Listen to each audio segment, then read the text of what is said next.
X99 news కి స్వాగతం. కడదాకా కమ్యూనిస్టుగా ఉండి ప్రజల పక్షాన నిలిచిన నిబద్ధత గల సిపిఎం కార్యకర్త పిట్టల శ్రీనివాస్ అని సిపిఎం కేంద్ర కమిటీ సభ్యులు చెరుపల్లి సీతారాములు అన్నారు. సిపిఎం మండల కమిటీ సభ్యులు పిట్టల శ్రీనివాస్ మరణించగా పూలమాల వేసి పార్టీ నాయకత్వంతో కలిసి జోహార్లు అర్పించి అనంతరం జరిగిన సంతాప కార్యక్రమంలో మాట్లాడుతూ పిట్టల శ్రీనివాస్ చిన్నతనం నుండి సిపిఎం ఉద్యమాలకు ఆకర్షితుడై డివైఎఫ్ఐ సంఘంలో చేసి యువజనుల సమస్యలపై జరిగిన ఉద్యమాల్లో పాల్గొన్నారు. రామన్నపేట ప్రాంత ఉద్యమం గత 30 సంవత్సరాలుగా పేద ప్రజలు, కూలీలు, వృత్తిదారుల సమస్యలపై జరిగిన అనేక ఉద్యమాల్లో పిట్టల శ్రీనివాస్ పాత్ర వెలకట్టలేనిదన్నారు.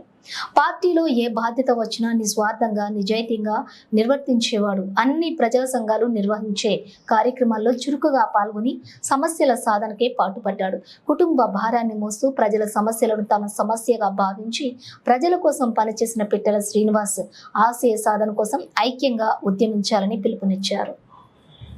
శ్రీనివాస్ కుటుంబానికి ప్రగాఢ సానుభూతి తెలిపారు.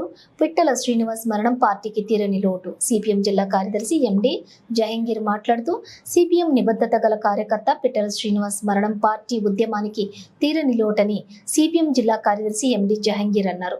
పిట్టల శ్రీనివాస్ అంతిమ యాత్రలో పాల్గొని మాట్లాడుతూ రామన్నపేట పట్టణ కేంద్రంలో ప్రజా సమస్యల పరిష్కారం కోసం సిపిఎం చేసిన ఉద్యమాల్లో పిట్టల శ్రీనివాస్ పాత్ర కీలకమైనదని అన్నారు. కాసా జిల్లా నాయకుడిగా ఉంటూ వ్యవసాయ కూలీ సమస్యలపై కూడా రైతులు, కార్మికులు, మహిళల ఉద్యమాల్లో నిత్యం ముందు నడిచే శ్రీనివాస్ లేకపోవటం చాలా బాధాకరమన్నారు. తాను మరణించినప్పటికీ తన ఆశయాలు సజీవంగా ఉంటాయని, వారి కుటుంబానికి సిపిఎం అండగా ఉంటుందని భరోసా ఇచ్చారు. అంతిమయాత్రలో ప్రజానాట్య మండలి కళాకారులు డప్పు ప్రదర్శనలతో ఆకట్టుకున్నారు.